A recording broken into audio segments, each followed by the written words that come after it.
all kinds of things happen in Los Angeles, and some of these fellas are saying, "Oh, this is so smart," like this is the next hustle, something, some new invention everybody have to have, sort of thing.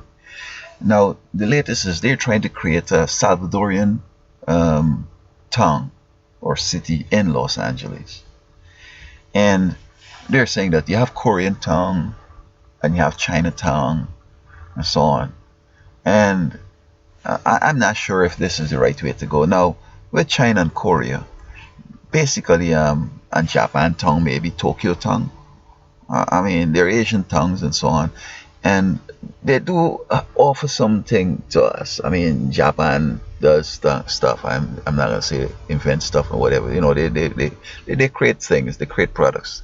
They copy the car and they made it cheaper and whatever and so on, and reliable and so forth. I recall when they had the 2 for 1 in the 60s. They come out with that 2 for 1 and things real cheap, but it's not lasting long. And then I guess they discovered utility, because it don't make sense having something last for 100 years, because you get bored real quick, and it's got to go. But you have to keep it, and it's a problem. So they worked on that, so that they're making wristwatch selling for $5, but after a month you want to get the next one, or it's fall off or break or whatever, and North and South Korea, especially South, also is very innovative and inventive and progressive and so on. China, same thing. I mean, China's a big powerhouse over in Asia. But when I mean, let's talk about the melting pot. In spite of that, they start talking about the Afro-American and the Chino-American and the Japo-American and Salvadoran American, Mexican American, all this stuff. And I mean, I wasn't born here, okay? I was born in Guyana. And when I think in terms of America, yeah, I know a whole bunch of stuff that's go down on the military and this and that, but there's something about America that was different. Ford came to the cars and the conveyor belt and the production line and all this kind of stuff. And in America, some serious things happen still. Just now that a whole bunch of people playing games and they don't seem to be up to the task, and they figure that being in America, an American is be taking selfies and trying some stupidness to go viral, and then to get a job and call yourself a celebrity and want to run for Congress later. You know what I mean? This is not what it's about. This place, in my view, it's a serious place. You have to keep your head on, avoid a lot of things that might people think is the American dream or American culture. You gotta avoid all that. Go to school, stay out of trouble, get your family, make sure that you provide for them, and so I encourage them up and move on. But all this smoking and doing all this thing that people do inside, but so it's a serious place. And people from it was a melting pot in the past when folks used to come here and they sort of imbibe the culture, acculturate, move on, and so on, learn the English and pledge allegiance to the flag and move on. But today, with this new way of calling it, it's so divisive. I mean, I might be idealistic. Maybe it was never harmonious, but at least the idea of working towards harmony is always great. And so the idea was that you come from there and you come here and whatever. Now, I don't necessarily look for an enclave of people from my country, the Guyanese enclave, so let me join it. It's not exciting. I've lived in that thing, and it's not that I rejected it, but I'm here now, and I need to move different. I want to go back there. I could understand we can get all this pepper pot and this curry and all this goat and stuff, but when I'm here, of course, I don't like spaghetti and meatball, but there are a lot of other things that you could do here. Get involved, get good education, get a better chance to affect the world positively, and so on. Now, Salvador over there, it's a little banana republic over there. They don't have anything exciting going on except the only way you know about El Salvador is that football. They seem to do good in football over there.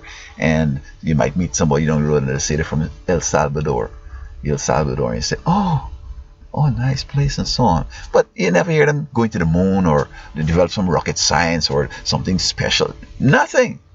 So when you have now a Salvadorian city out there, it's going to be a city about nothing. All it's going to be about is football and stupid stuff. And what they're going to do, having this enclave, here's where all the illegals from Honduras, El Salvador is going to come and hang out. And they do the stuff they do over there. 40 of them living in one little bedroom, and they're going to start wasting on the norms and the folkways and the mores and all that stuff that have proven to be real good. a family in a home, six, seven, eight, so that other places could be rented and that business thing, opposed to, and then you see when people do that, and I mean people from Asia do that too, right? But an American will just move on after 18. They're gone by the friends, they're gone to get their own life and all, and leave old people alone.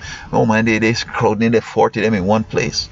I recall when I was living in Jacksonville, Florida, there was a place I like to go and get my fly rice, some of the fly rice, and so on. And I'm buying a lot from these folks. I think maybe they should recognize me, give me a discount, something, say, do you want to be a shareholder in this business? Something like that, you know what I mean? I'm buying so often. So one day I'm doing yards now and I'm going on the road looking for some jobs. And I saw this yard with this grass overgrown. So I'm saying, oh boy, they must have alligators and big snakes in that yard. So let me go and scare them and they're going to let me cut the grass. I knock on the door, this guy come out. I say, hello sir, could I do this yard for you? He said, oh no, there's so many of us living here. We'll do it sometimes. So I have to reconsider. Okay. He has this big fried rice down the road and I buy the fried rice almost whenever. And now I'm trying to do the yard because that's where I getting money to go buy the fried rice. You know what I mean? He's telling me that he's going to do it himself. There's so many of them living over there. So the violating the codes, and now he also obstructing me from getting a little kind of money, the job. So you expect me to go rob the bank and then go buy fried rice? No, I can't. I ain't get to cut your yard. I can't buy your fried rice, And so, I mean, I have no problem with El Salvador or anybody from Latin America, but, their culture over in Latin America is about nothing. All them, telling how foreign come and take up their land. But that's the system. In Mexico, the people don't own the land. There's some big shots, a couple of them own the land.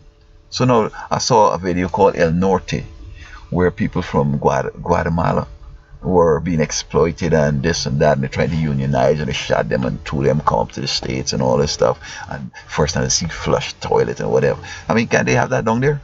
But you see, their culture is like this old thing from Europe during Middle Ages kind of culture, where houses built straight close to the road so you can't expand the road, you know what I mean? And they have land over there that could do better, but they're copying that old thing that Spain and Portugal have over there, so on. And I have a whole bunch of kids and I can't even take care of them and so on, and so forth. And so I believe this Honduran thing. By the way, I lived in LA for a little bit, and people on the LA council, sometimes I don't know what's wrong with them.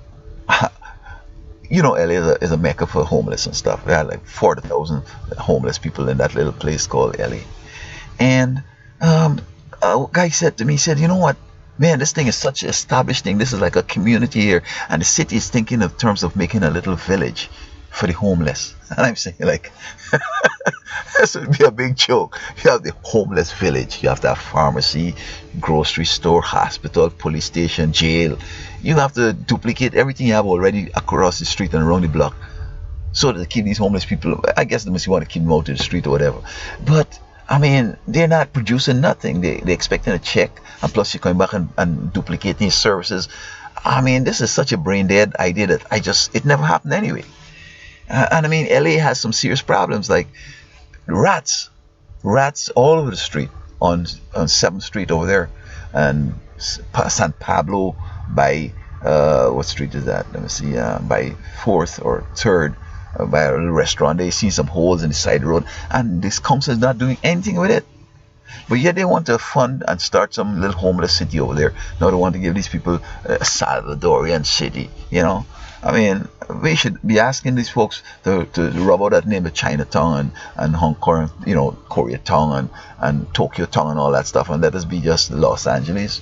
I mean, they could still be in there and gang together and do what they want, but all these names, man. And the funny thing, not necessarily, Asia I'm talking about. Some of these people run away from where they live. I'm saying they beat them up so bad. For example, some of these Latinos, when you're trying to cross the street, they want to run you over. Say, oh man, and you, when I'm going on like on Highway 5 or one of them 7s going down, all the way Santa Ana, and you want to cross over, you happen to be on the left side of the road, you want to come back to the right to get off. Man, if you keep coming, they won't even give you a break to cross over. That's the way they drive at home. You know, people with cars are big shots and say they don't even care about them. So they just run them over. They don't give them a break or whatever. And they come in now and they get a car and they figure that they're a big shot like dung so. But no, you just get a loan. People give you a car here, you know, and all that stuff. Having a car doesn't mean that, you know, you're God and so on, and that you can't be courteous to somebody. Man, you put on your light, you're doing all kinds of stuff. You have to even come over like and run them off the road, and then they come up blowing the horn. They want to flip you off and all kind of stuff, you know. And so I'm saying that no. We should stop this thing. No. Honduran city. No.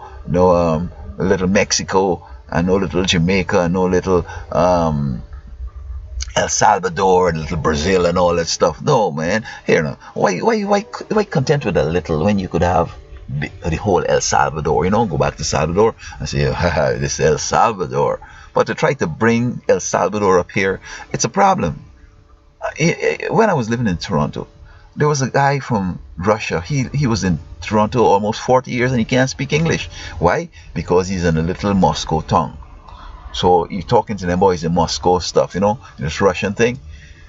As opposed to if he was trying to integrate into the society, you know, you could learn French from Quebec, and you learn, you know, that Indian, some of them Indian language from Saskatchewan or from up Yukon or whatever. And you also could learn the English.